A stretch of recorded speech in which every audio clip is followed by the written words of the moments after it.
नमस्कार दोस्तों, मेरा नाम है शम्मी और आप देख रहे हैं एचपी स्टडीज़ चैनल को।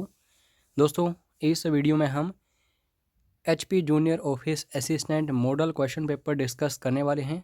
टोटल नंबर ऑफ़ क्वेश्चंस की बात करूं 85 होंगे और 70% सिलेबस में कंप्यूटर के क्वेश्चंस दर्शाए गए हैं ऑफिशियली। तो यहाँ पे 60 क्वेश्चंस जो हैं ये आपको कंप्यूटर के देखने को मिलेंगे। बाकी 15 क्वेश्चंस मैंने जीके के इंक्लूड किए हैं, जिसमें history, geography, polity, economy, science, current affairs etcetera होंगे। बाकी दोस्तों 10 क्वेश्चंस आपको मिलेंगे एचपी जीके के। ठीक है, तो इस वीडियो को आपने एक पेपर की तरह लेना है। आपको ऐसा लगना चाहिए कि हम एग्जामिनेशन हॉल में बैठे हैं और कंप्यूटर के ये जो मैंने 60 क्वेश्चंस यहाँ पे इंक्लूड किए हैं, ये वो क्वेश्चंस हैं जो हर एग्ज़ाम में पूछे ही जाते हैं। हालांकि जैसे जैसे आप इस वीडियो को आगे तक देखते जाओगे, आपको खुद ही पता चलेगा कि कितने इंपॉर्टेंट क्वेश्चंस हैं। और हो सकता है अपकमिंग जो जूनियर ऑफिस असिस्टेंट का एग्ज़ाम होगा उसमें यहाँ से क्वेश्चंस आ भी जाएँ। तो बाकी पेड क्रैश कोर्स आप ज्वाइन कर सकते हैं, चाहे जूनियर ऑफिस असिस्टेंट की बात करूं या फिर अदर कोई भी हिमाचल का एग्ज़ाम। इसमें हमारी टीम आपको अच्छे से तैयारी करवाएगी, जिसमें daily PDFs, daily online mock test, test series, books PDFs, notes PDFs, previous year question papers, videos etcetera मिलेगा। कितनी फ़ीस है, कितनी वैलिडिटी एंड सो ऑन, इसके लिए व्हाट्सएप ज़रूर करें। और चैनल के साथ पहली बार जुड़े हो तो सब्सक्राइब करके ज़रूर जाना, क्योंकि आने वाले समय में इससे भी महत्वपूर्ण वीडियोस आपको इस चैनल पर देखने को मिलेंगे। पहला कंप्यूटर का क्वेश्चन, दोनों भाषाओं में दिए हैं क्वेश्चंस, तो ऐसा मत बोलिएगा कि हम हिंदी माध्यम से हैं, हम इंग्लिश मीडियम से हैं and so on. Which of the following stores data permanently in a computer. तो कंप्यूटर में परमानेंटली डाटा जो है ये स्टोर किया जाता है किसमें? बिल्कुल सही आंसर है चौथा ऑप्शन, रोम। आपको कमेंट करके अभी बताना है रोम की फुल फॉर्म क्या है। देखता हूँ कितना नॉलेज है आपको कंप्यूटर का। उसके बाद next question, which one among the following is a main system board of a computer. तो चार ऑप्शंस आपके सामने। मेन सिस्टम बोर्ड जो है दोस्तों कंप्यूटर में, उसे क्या बोला जाता है? इसको बोला जाता है मदरबोर्ड। ठीक है, बाकी डिस्क्रिप्शन भी मैंने कुछ एक क्वेश्चंस में दी है, जहां मुझे लगा है कि आपको डिस्क्रिप्शन पढ़ने की भी ज़रूरत है। तो डिस्क्रिप्शन क्यों पढ़ना ज़रूरी होती है दोस्तों? एक क्वेश्चन के साथ बाकी 2-3 क्वेश्चंस भी कवर हो जाते हैं। ठीक है, उसके बाद नेक्स्ट है dash disk encryption is a technology. चाहे मैं हार्डवेयर की बात करूं या फिर सॉफ्टवेयर की, where data is encrypted before storage. Store करने से पहले डाटा को एनक्रिप्ट किया जाता है। तो एक ये डिस्क एनक्रिप्शन होती है, तो ये कौन सी वाली डिस्क एनक्रिप्शन है? चार ऑप्शंस आपके सामने हैं। बिल्कुल सही आंसर है दोस्तों, ये है होल डिस्क एनक्रिप्शन। उसके बाद next question, which of the following is not among the 3 different forms of if statement. अगर मैं इफ स्टेटमेंट की बात करूं तो दोस्तों इसमें 3 फॉर्म्स होती हैं। एक इन चार ऑप्शंस में से ऐसी है जो इफ़ में यूज़ ही नहीं होती, और जिन्होंने कंप्यूटर पढ़ा है अच्छे से उन्हें पता होगा कि जो कोडिंग लैंग्वेजेस होती हैं उनमें स्टेटमेंट्स होती हैं। तो इफ़ जो स्टेटमेंट होती है दोस्तों, उसमें कभी भी आपको इफ़ एंड ये दोनों चीज़ें नहीं देखने को मिलती हैं। या तो इफ़ होती है, या इफ़ एल्स होती है, या फिर इफ़ एल्स, ये 3 होती हैं। तो according to this question third option is right. बाकी मैंने आपको बता दिया कि सी लैंग्वेज हो गई, चाहे C++ एंड सो ऑन, इनमें स्टेटमेंट्स होती हैं। Full forms very very important हैं। और दोस्तों ऑलरेडी मैं जूनियर ऑफिस असिस्टेंट के लिए सिलेबस डिस्कस कर चुका हूं। अभी तक आपने वीडियो नहीं देखा है तो डिस्क्रिप्शन बॉक्स में वीडियो मिल जाएगा। एक एक टॉपिक मैंने बड़ी अच्छी तरह समझाया है कि कौन कौन से आपको पढ़ने चाहिए इस एग्ज़ाम को क्रैक करने के लिए। हालांकि पेड क्रैश कोर्स में आपको सब कुछ उन सभी टॉपिक्स के अकॉर्डिंग ही मिलेगा, फुल सिलेबस। तो ज़रूर आप मैसेज करिएगा व्हाट्सएप के ऊपर, फीस काफ़ी कम है। But is the full form of LAN. इसकी फुल फॉर्म होती है दोस्तों लोकल एरिया नेटवर्क। ठीक है, मैन की फुल फॉर्म कमेंट करके बताओ ज़रा कमेंट बॉक्स में, देखते हैं आपको इसका आंसर आता है या नहीं। ये क्वेश्चन जो है दोस्तों ये काफ़ी इम्पोर्टेंट है। जो भी फ़ोटोज़ होते हैं डिजिटली, उनकी जो आप कह सकते हैं एक्सटेंशंस जो होती हैं, तो यहाँ से क्वेश्चन बन जाता है, in which graphics digital photos and scanned images are typically stored with extensions such as .bmp, .png, .jpg, .tif और gif। तो ग्राफिक्स ये कौन सी होती हैं? इनमें दोस्तों डिजिटल फ़ोटोज़ हो गए, चाहे स्कैन्ड इमेजेस हो गई, ये वेरियस एक्सटेंशंस में सेव की जाती हैं, स्टोर की जाती हैं। तो ये ग्राफिक्स होते हैं बिटमैप। इसको अच्छे से देखना। काफ़ी सारे स्टूडेंट्स को क्वेश्चंस इजी लग रहे होंगे क्योंकि उन्होंने काफ़ी प्रैक्टिस करी हुई है, काफ़ी मेहनत करी हुई है। काफ़ी सारे स्टूडेंट्स को टफ़ लग रहे होंगे क्वेश्चंस क्योंकि उन्होंने अभी थोड़ी कम प्रैक्टिस की है। बस आपको हमारे साथ जुड़े रहना है। ये तो कुछ भी नहीं है, आगे इससे भी बढ़िया वीडियोस आप सभी के लिए लेके आऊँगा क्योंकि काफ़ी मेहनत करता हूँ आप सभी के लिए। C++ क्या है? ऊपर जस्ट मैंने डिस्कस किया जब स्टेटमेंट्स देख रहे थे कि C++ ये लैंग्वेजेस हैं। तो यहाँ पे आपको अच्छे से याद रखना है, C++ जो है एक प्रोग्रामिंग लैंग्वेज है। इसमें जावा हो गई, C# हो गई, ऑब्जेक्टिव सी हो गई, C++ एंड सो ऑन। तो आप देख सकते हैं इनमें ऑब्जेक्ट ओरिएंटेड लैंग्वेजेस भी होती हैं, यानी कि ऑब्जेक्ट ओरिएंटेड प्रोग्रामिंग लैंग्वेजेस। उसके बाद दोस्तों नेक्स्ट है, which of the following uses the spawn mechanism to duplicate itself. Hindi में पढ़ते हैं, इनमें से कौन स्वयं को डुप्लीकेट करने के लिए स्पान मैकेनिज्म अपनाता है?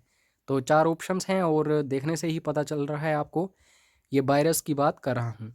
कमेंट करके ज़रा इसकी फुल फॉर्म बताइए, और जो भी स्टूडेंट वायरस की फुल फॉर्म बताएगा वो बेस्ट स्टूडेंट होगा जो इस वीडियो को देख रहा होगा, क्योंकि टफ इसकी फुल फॉर्म है। तो डुप्लीकेट के लिए स्पान मैकेनिज्म जो अपनाता है, कौन सी वायरस है? Worm virus. काफ़ी सारे टाइप्स होते हैं वायरस के, ट्रोजन हाउस होता है, हॉर्स होता है, वॉर्म होता है, की स्ट्रोक लॉगर होता है, लॉजिक बॉम्ब होता है एंड सो ऑन। उसके बाद नेक्स्ट है, what is a bug in computer terminology. तो बगिंग जो है दोस्तों जब कंप्यूटर में आती है तो इसके लिए डीबगिंग हमें करनी पड़ती है। तो बगिंग का मीनिंग आपको पता होना चाहिए। बगिंग का मतलब होता है कोई भी एरर आता है प्रोग्राम में, ठीक है, तो उसको रिमूव करने के लिए हम डीबगिंग का इस्तेमाल करते हैं। ये भी इम्पोर्टेंट क्वेश्चन है। उसके बाद नेक्स्ट है, विच among the following is a modifier की। अब ये वेरी वेरी इंपॉर्टेंट टॉपिक है।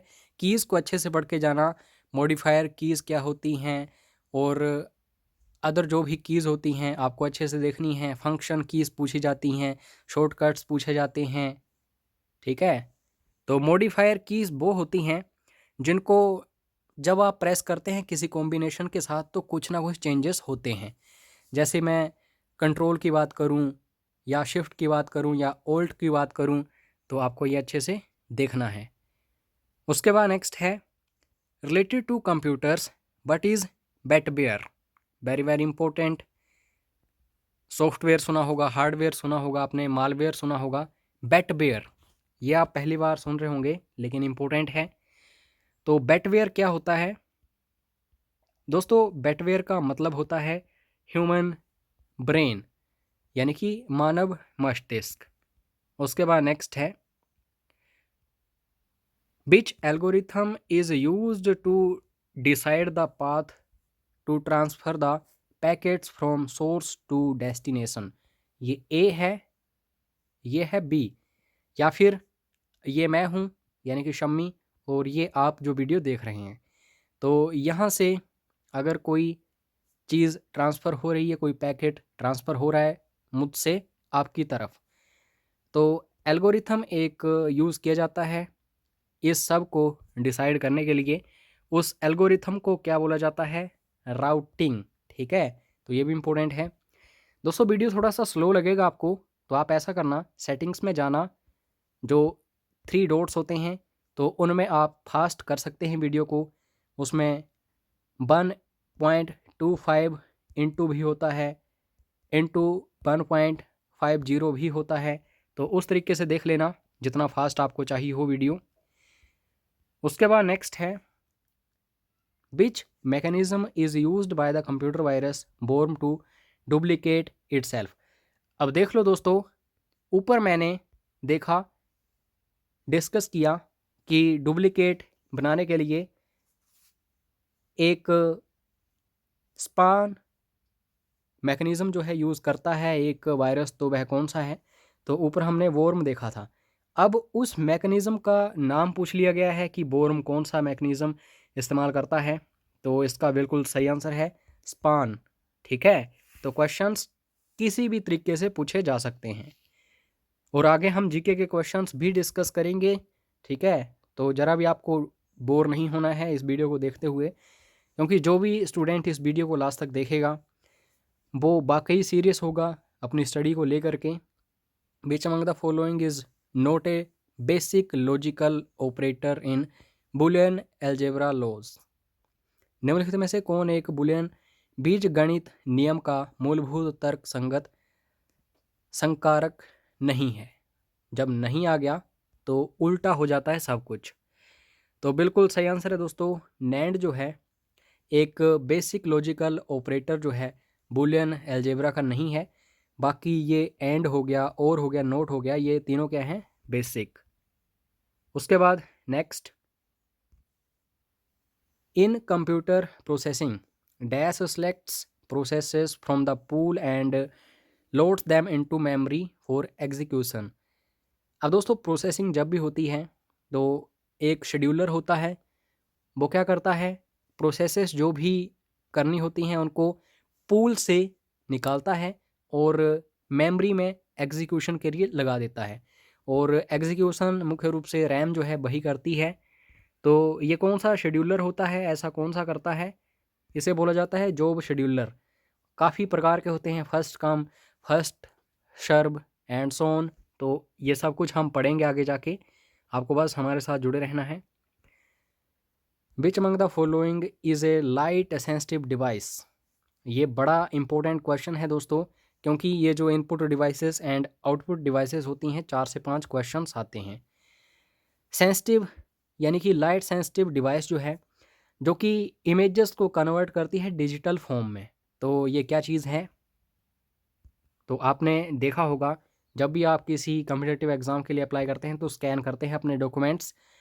तो ये लाइट सेंसिंग डिवाइस जो प्रिंटर में इस तरह से जाती है लाइट, ठीक है, तो उसको ही बोला जाता है लाइट सेंसिटिव डिवाइस, जो कि कन्वर्ट करती है जो भी इमेजेस होती हैं, आपके सर्टिफिकेट्स वगैरह होती हैं, उन्हें डिजिटल फॉर्म में।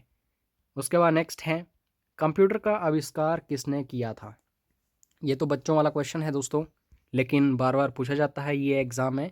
Charles Babbage. ठीक है, और जो प्रोग्रामर थी इनके कंप्यूटर की, तो उनका नाम आई थिंक एडा था। आप उनका नाम अच्छे से देख लेना। एनी डाटा और instruction entered into the memory of computer is called as. चाहे कोई भी डाटा होगा, कोई भी इंस्ट्रक्शन होगी, जब आप एंटर करते हैं उसे मेमोरी में कंप्यूटर की, तो इस चीज़ को बोला जाता है दोस्तों इनपुट। तो सीधा क्वेश्चन पूछा जाता है इनपुट क्या होती है, आउटपुट क्या होती है, प्रोसेसिंग क्या होती है। तो इन चीज़ों को भी पढ़ लेना, क्योंकि कंप्यूटर की दुनिया में ये सब कुछ बेसिक्स हैं। उसके बाद नेक्स्ट है, the network is overloaded with enormous data sent by many computers within the network. The inability of the network to deliver the data is termed as. Network के अंदर बहुत से कंप्यूटरों द्वारा भेजे गए भारी मात्रा में डाटा के अत्यधिक भर जाने पर नेटवर्क डाटा नहीं दे पाता, तो उसे क्या कहते हैं? असक्षम जब हो जाता है कोई नेटवर्क, तो इसको बोला जाता है दोस्तों कंजेशन। ठीक है, तो ये भी इम्पोर्टेंट है। उसके बाद नेक्स्ट है, router is used in which of the following layer. अब मैं यहाँ पे बात कर रहा हूँ किसकी? OSI model. याद करिए, सबसे इम्पोर्टेंट टॉपिक यही है नेटवर्किंग में। हालांकि TCP IP जो है उसमें भी ये चीज़ें यूज़ की जाती हैं, लेकिन TCP IP OSI मॉडल पर ही बेस्ड है। Router is used in which of the following layer, तो ये बेसिकली नेटवर्क लेयर में इस्तेमाल की जाती है। तो OSI मॉडल की जो लेयर्स हैं कितनी हैं, कमेंट करके बताओ ज़रा, देखना चाहता हूँ आपको ये पढ़ा है आपने OSI मॉडल या नहीं। Next question, which of the following language is used by computer to process data, कौन सी ये लैंग्वेज होती है? ये दोस्तों बाइनरी होती है, बाइनरी लैंग्वेज होती है, 0 और 1, लो लेवल लैंग्वेज भी इसे कहा जाता है, ठीक है। उसके बाद दोस्तों ओड वन आउट करना है हमें, जो 4 ऑप्शंस जो हैं ये नीचे, इनमें से कौन सा डिफरेंट है। तो आप देख रहे होंगे इसमें जो C++ है ये बिल्कुल ओड है, क्यों? क्योंकि ये प्रोग्रामिंग लैंग्वेज है, बाकी ऑपरेटिंग सिस्टम्स हैं सारे ही।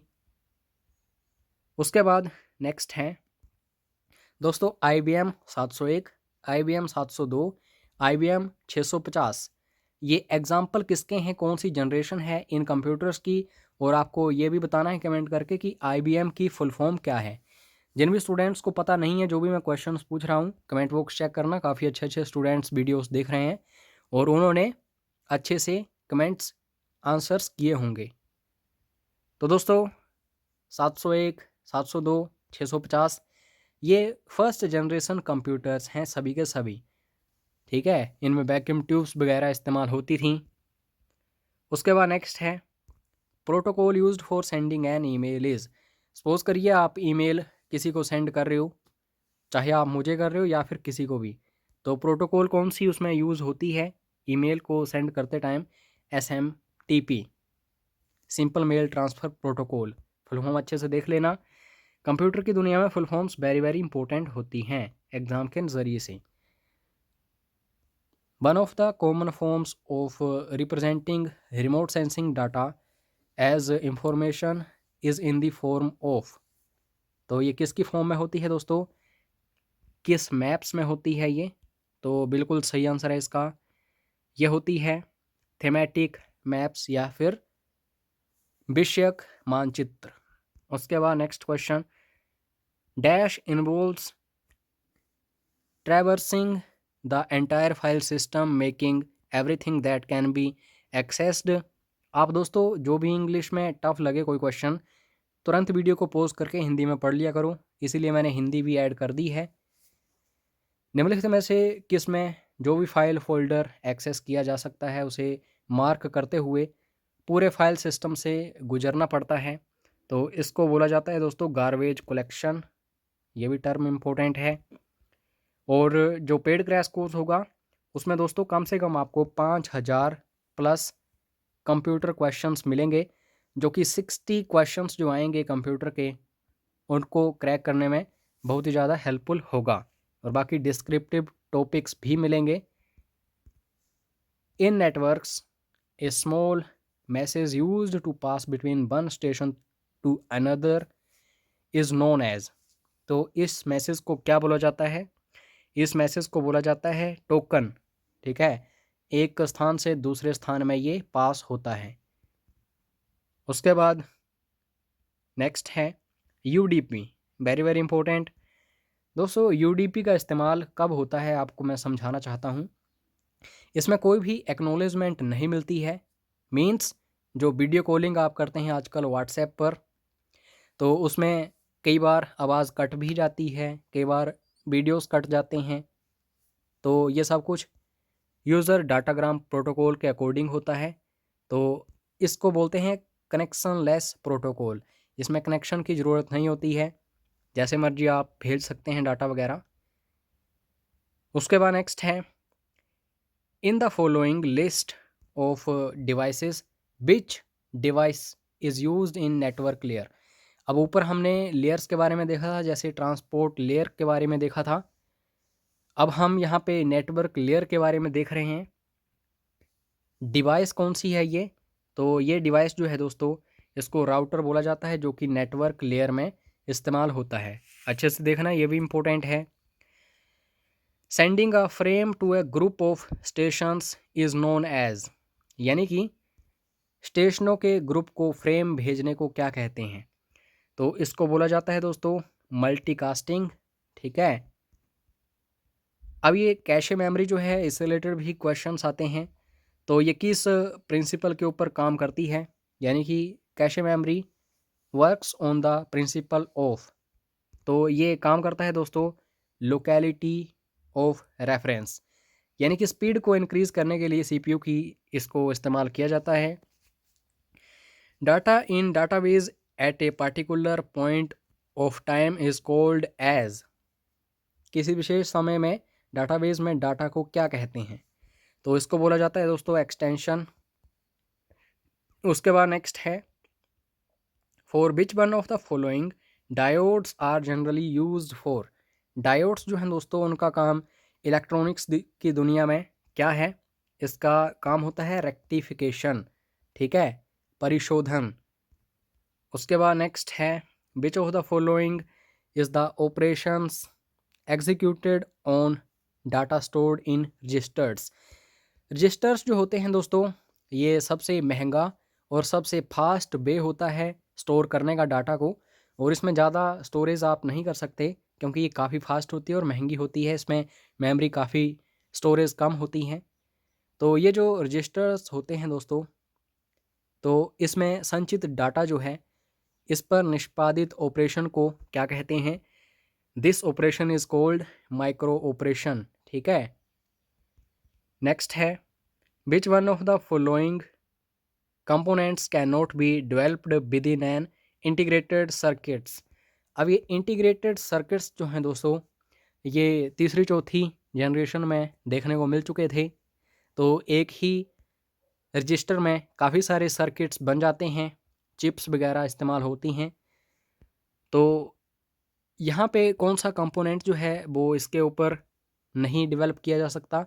वो है ट्रांसफॉर्मर। ठीक है। बाकी डायोड हो सकता है, ट्रायोड हो सकता है, ट्रांजिस्टर हो सकता है। उसके बाद नेक्स्ट है which circuit is used to store 1 bit of data.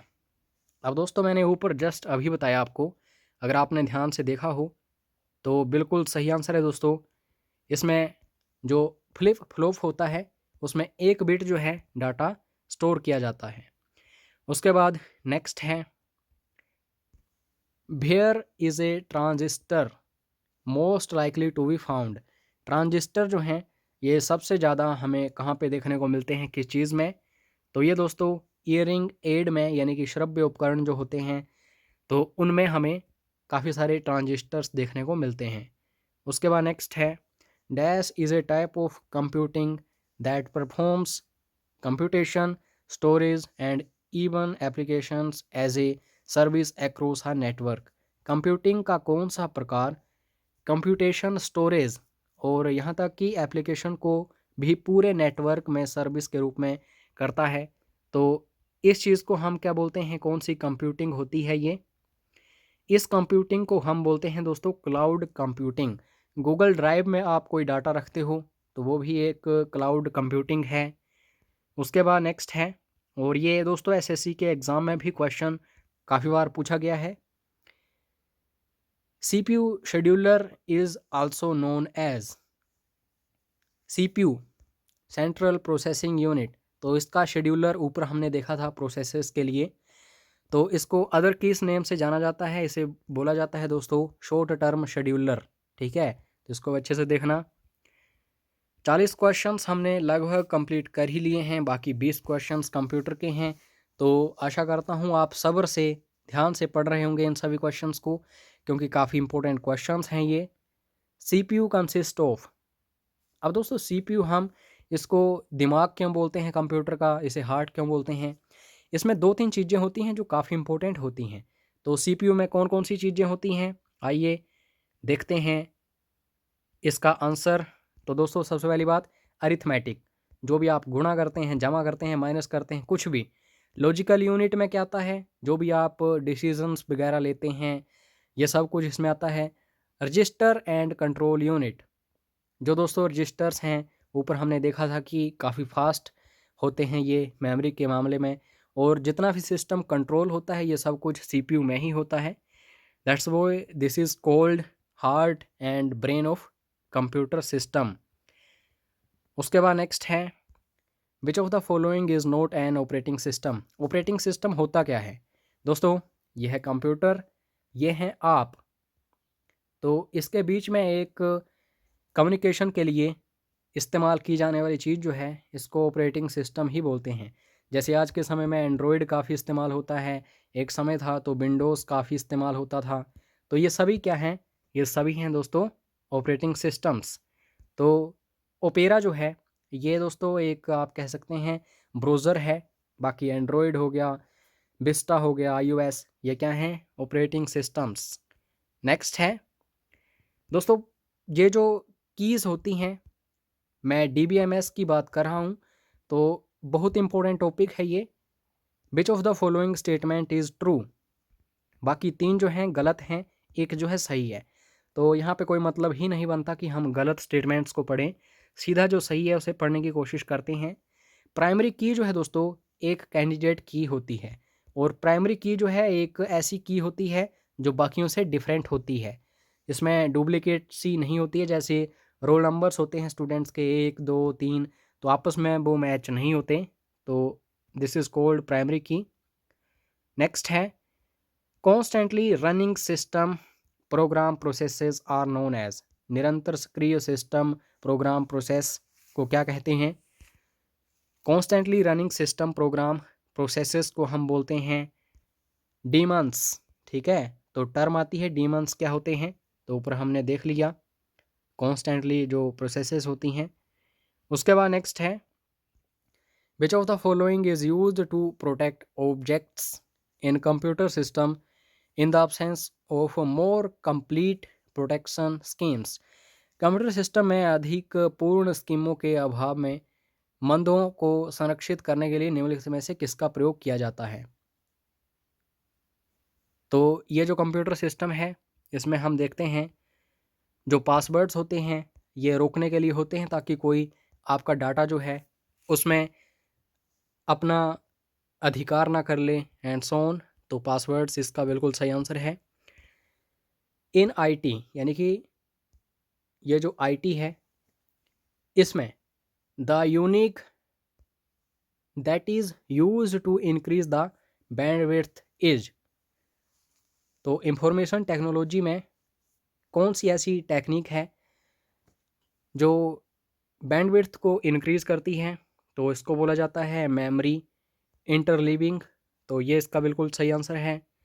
उसके बाद नेक्स्ट क्वेश्चन इन IT यानी कि information technology the technique of delaying outgoing acknowledgements temporarily is known as.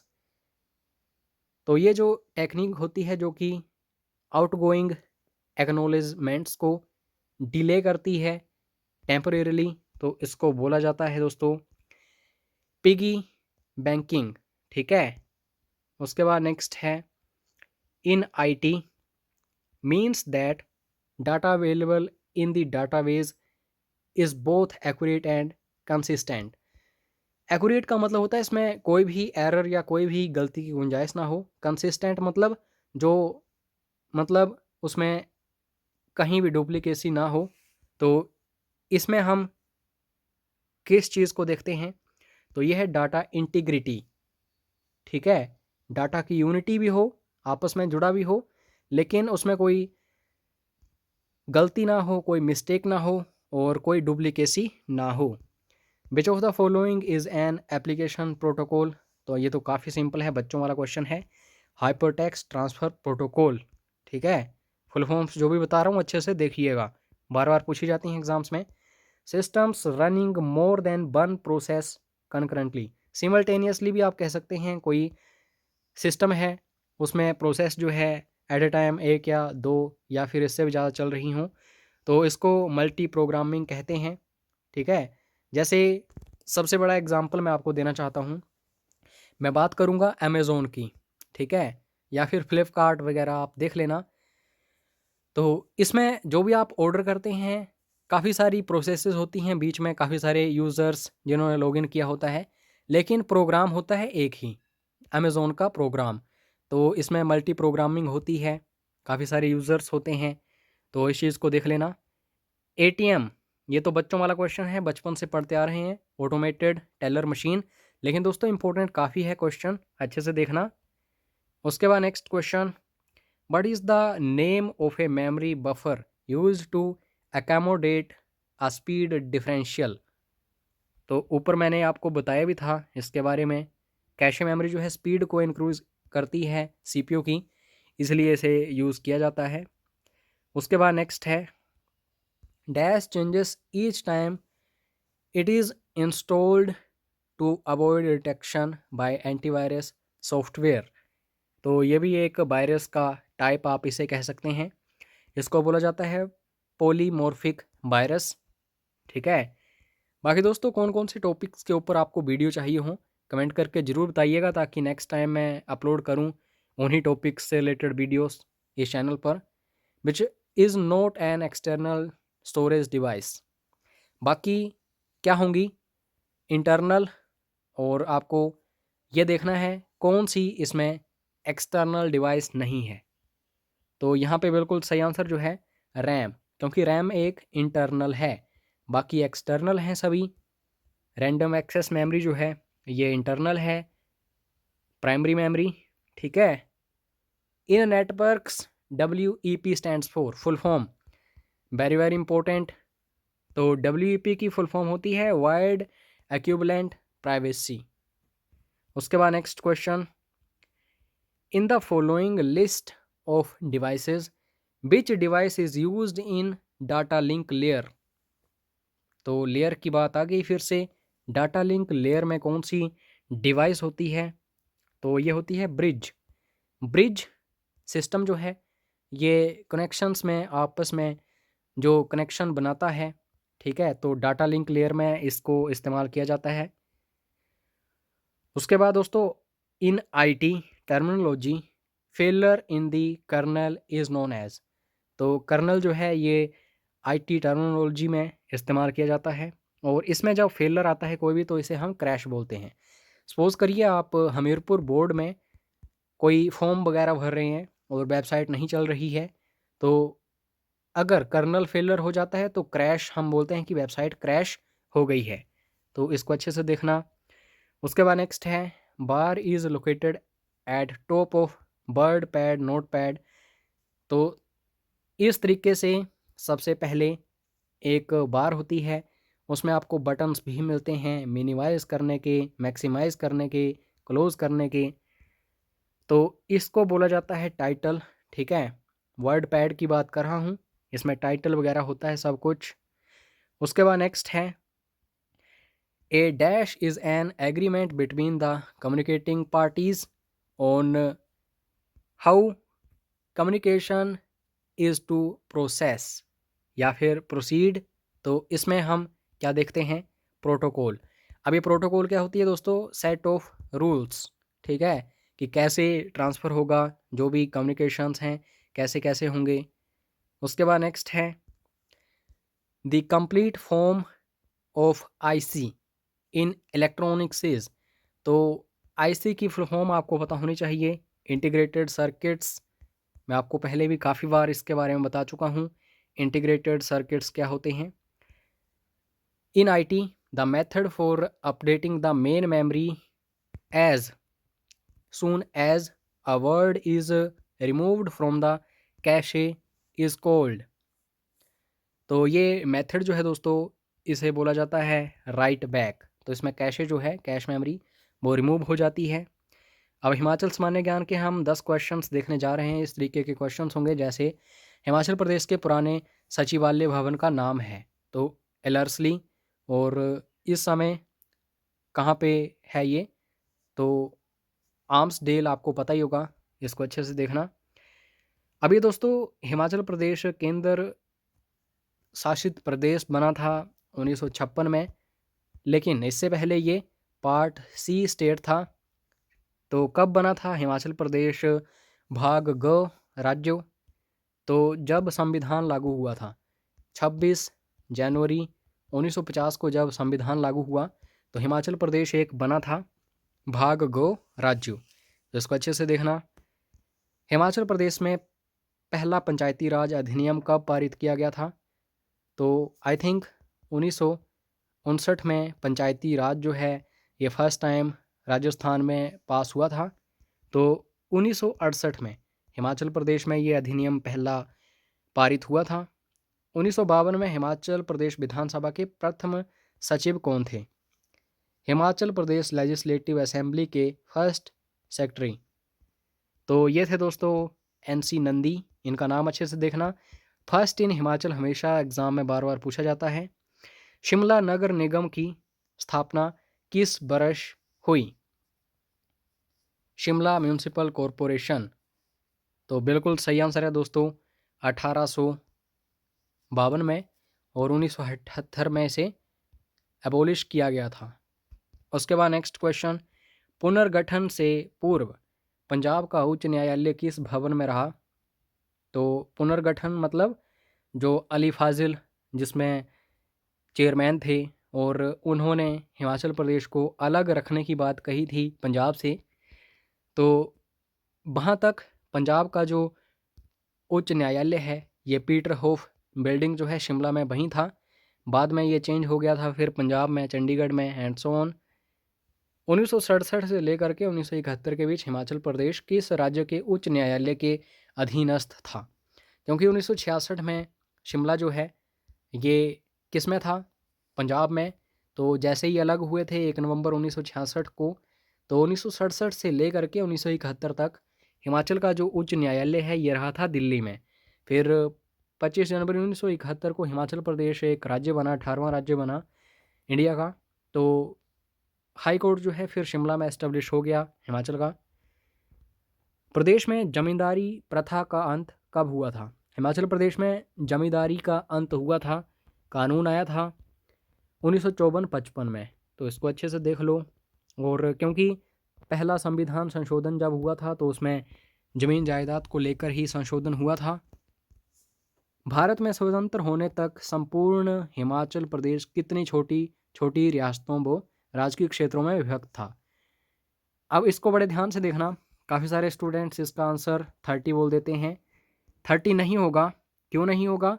क्योंकि स्वतंत्रता से पहले जो बिलासपुर है वो भी हिमाचल में ही था, लेकिन जैसे ही स्वतंत्र हुए हम बिलासपुर अलग हो गया, फिर 1954 में हिमाचल के साथ इसे मिलाया गया था। तो इस चीज़ को अच्छे से देखना है। हिमाचल प्रदेश की पहाड़ी रियासतों में से सर्वप्रथम किस में लोकतांत्रिक व्यवस्था की शुरुआत की गई थी? लोकतांत्रिक व्यवस्था का मतलब होता है कि जो भी चुना जाएगा वो लोगों के वोट के द्वारा चुना जाएगा। ऐसा नहीं कि कोई राजा बन गया अपनी ही मर्जी चला रहा है। तो सबसे पहले हिमाचल की किस रियासत में ये चीज़ देखने को मिली थी? भागत में। भागल और भागत में डिफरेंस है, पजल मत होना, ये दो एंटिटीज़ हैं। अब सामान्य ज्ञान के हम 15 क्वेश्चंस डिस्कस करने वाले हैं, जिसमें history, geography, polity, economy, science, current affairs वगैरह होंगे। निम्नलिखित में से किसे भारत के संविधान में मौलिक अधिकार के रूप में नहीं माना गया है? मौलिक अधिकार कितने हैं कमेंट करके ज़रा बताना कमेंट बॉक्स में। और इन चार ऑप्शंस में राइट टू प्रॉपर्टी जो है ये पहले सबसे पहले अधिकारों में था, मौलिक अधिकारों में। बाद में जो 44वां संविधान संशोधन हुआ था 1978 में, तो उसमें इसे रिमूव कर दिया गया था। तो सी इज़ राइट आंसर, आपको ये अच्छे से देखना है। उसके बाद नेक्स्ट है दोस्तों, मौलिक कर्तव्यों में जो कुछ चेंजेस किए गए थे, यानी कि इन्हें ऐड किया गया था, तो किस भाग में ऐड किया गया था भारत के संविधान के? तो बिल्कुल सही आंसर है भाग 4A में किया गया था, जिसमें DPSP भी हैं। तो आपको अच्छे से ये भी देखना है, directive of state policy, directive principles of state policies. उसके बाद नेक्स्ट है the right to vote in elections to a parliament is, संसद के चुनावों में मतदान का अधिकार किसके तहत है? कौन सा राइट है ये कि हम संसद में चुनावों में मतदान देते हैं? तो ये हमारा होता है दोस्तों कानूनी अधिकार, हमें कोई रोक नहीं सकता। तो यहाँ से भी क्वेश्चंस बनते हैं लगातार। ये इकोनॉमिक्स का क्वेश्चन है, गैलोपिंग इन्फ्लेशन इसमें क्या होता है दोस्तों, आपको मैं पहले इसका आंसर बता देता हूँ, फिर समझाता हूँ। इसका सही आंसर होता है हाइपर इन्फ्लेशन। अब इन्फ्लेशन जो है, सपोज करिए 4% है इस समय, तो 4% से ये 4.1% हो सकती है, या घट के 3.9% हो सकती है। लेकिन ये जो हाइपर इन्फ्लेशन होती है, इसमें 2-2 डिजिट बढ़ जाते हैं। जैसे सपोज करिए 4% है, तो कुछ समय बाद आप देखेंगे 40% हो जाएगी, उसके बाद कुछ समय बाद देखोगे तो 400% तक चली जाती है। इसको बोला जाता है गैलोपिंग इन्फ्लेशन या फिर हाइपर इन्फ्लेशन। तो इस तरीके से आपको देखना है। उसके बाद नेक्स्ट है, घरेलू आय के संबंध में एक विशेष सामान पर घरेलू खर्च की विविधता का वर्णन करने वाले वक्र को किस रूप में जाना जाता है। तो ये जो दोस्तों कर्व है जो कि डिस्क्राइब करती है ये सब कुछ, इस कर्व को बोला जाता है एंजल कर्व। ठीक है। उसके बाद नेक्स्ट है, माल्थियन सिद्धांत किससे संबंधित है। तो इकोनॉमिक्स के काफ़ी अच्छे क्वेश्चंस मैंने ऐड किए हैं जो बार बार रिपीट होते हैं, थोड़े टफ लगेंगे आपको लेकिन महत्वपूर्ण हैं दोस्तों। तो ये जो माल्थियन सिद्धांत है ये संबंधित है दोस्तों जनसंख्या से, यानी कि पॉपुलेशन से। ये इज़ राइट आंसर। जब एक अर्थव्यवस्था में मांग की कमी होती है तो क्या होता है, सपोज करिए आज के समय में कोविड-19 ने घेरा हुआ है हर एक सेक्टर को। तो इसमें क्या होता है दोस्तों, स्थिरता हो जाती है, स्टैग्नेशन हो जाती है, कि जो मांग है उसमें कमी आ रही है। पहले लोग 10 लाख की गाड़ी खरीदते थे, अब 10 लाख के बजाय काफ़ी सारे लोग 5 लाख तक की गाड़ी खरीदेंगे, कुछ खरीदेंगे ही नहीं। तो स्टैग्नेशन हो जाएगी, स्थिरता हो जाएगी मार्केट में, कोई डिमांड बढ़ेगी ही नहीं, जैसे चल रही है वैसे ही चलती रहेगी। ठीक है। समुद्र का पानी, चाहे किसी भी समुद्र की बात करूं, उसमें वेरियस जो चेंजेस होते हैं, जैसे मृत सागर जो है उसमें 250 से 300 तक सैलिनिटी होती है।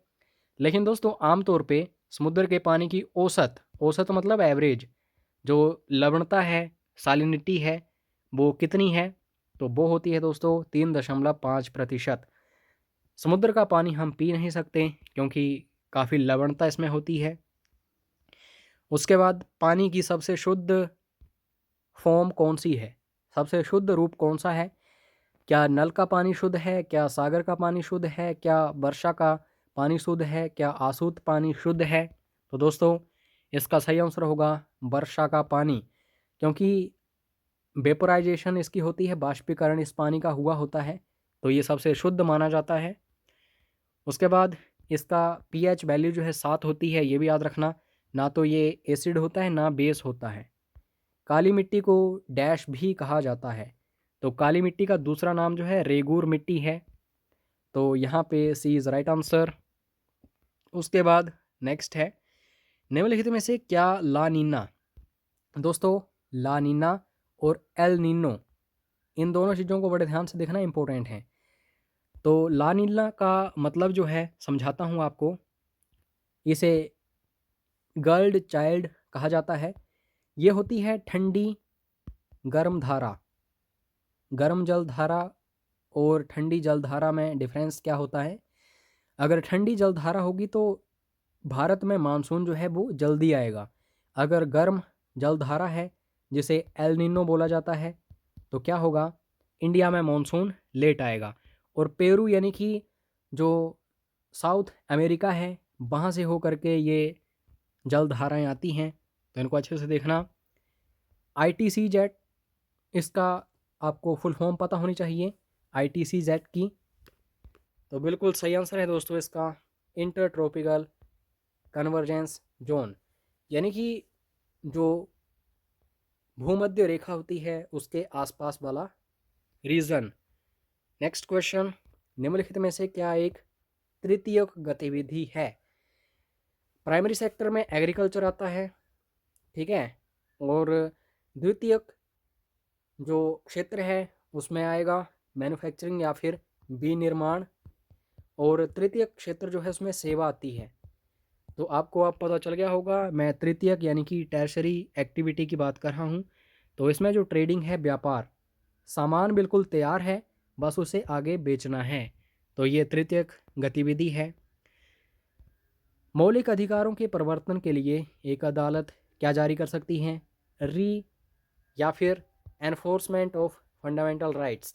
तो इनको बचाने के लिए दोस्तों एक रिट जारी करता है जो भी अदालत होती है, चाहे मैं सुप्रीम कोर्ट की बात करूं या फिर हाई कोर्ट की। हाई कोर्ट 226 आर्टिकल के तहत और सुप्रीम कोर्ट 32 अनुच्छेद के तहत ये रिट्स जारी करता है। उसके बाद नेक्स्ट है, भारत के संविधान की प्रस्तावना में निम्नलिखित में से किसका उल्लेख नहीं है? तो बिल्कुल सही आंसर है दोस्तों, जो प्रस्तावना है जवाहरलाल नेहरू ने जिसे प्रस्तावित किया था, तो उसमें वयस्क मताधिकार नहीं है। इसमें नहीं बताया गया कि 18 साल आयु होगी या फिर 21 होगी। बाकी ये सारी चीज़ें बताई गई हैं कि न्याय होगा, अभिव्यक्ति की स्वतंत्रता होगी यानी कि लिबर्टी ऑफ एक्सप्रेशन, या फिर राष्ट्र की अखंडता, इंटीग्रिटी ऑफ नेशन, ये तीनों चीज़ें हैं। बाकी एडल्ट फ्रेंचाइज नहीं है। उसके बाद आपको कमेंट करके ये बताना है कि आपको कितना, इसमें से कितने क्वेश्चन आते थे, आपने कितना स्कोर किया। ठीक है, 85 में से अगर आपने कम से कम 55 प्लस क्वेश्चंस सही किए हैं तो आपका स्कोर काफ़ी अच्छा है, आप सरकारी नौकरी जल्द पाने वाले हैं। अगर 45 से ऊपर आपका स्कोर रहा तो आप मेहनत करना शुरू कर चुके हैं। अगर 35 से नीचे आपका स्कोर रहता है दोस्तों, बहुत ज़्यादा ज़रूरत है आपको मेहनत की। बाकी पेड क्रैश कोर्स के बारे में डिटेल लीजिएगा और अच्छे से ज्वाइन करिएगा समय से, ताकि कोई प्रॉब्लम बाद में ना आए। इस वीडियो की PDF फाइल आपको व्हाट्सएप पर मिल जाएगी, तो ज़रूर मैसेज करिएगा। चैनल को सब्सक्राइब करना, लाइक करना, वीडियो को काफ़ी मेहनत करता हूँ आप सभी के लिए। अपना कीमती समय देने के लिए धन्यवाद। जय हिंद, जय हिमाचल।